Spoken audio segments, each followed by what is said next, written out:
The joint venture between Volkswagen and SAIC is going to stop production at one of the plants in China where cars with internal combustion engines are manufactured.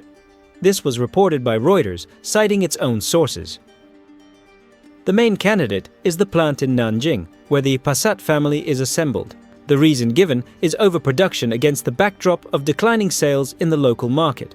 The plant in Nanjing is capable of producing up to 360,000 cars per year, and the Chinese market is currently unable to consume new cars in such quantities. According to one version, the enterprise will be closed and the staff will be distributed among neighboring plants, as well as the Passat assembly. According to another hypothesis, the joint venture will try to sell the capacity. The factory in Ningbo, which assembles Skoda models, is also under threat of closure. It is claimed that it has been idle for several months. The Skoda brand itself is to be repositioned on the local market, as its popularity is rapidly declining.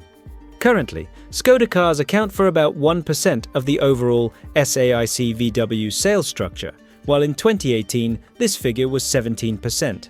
According to Bloomberg, the overproduction crisis has affected the entire industrial structure of the joint venture. The 39 plants of the joint venture across the country are capable of producing up to 2.1 million cars per year, but are currently less than 60% loaded.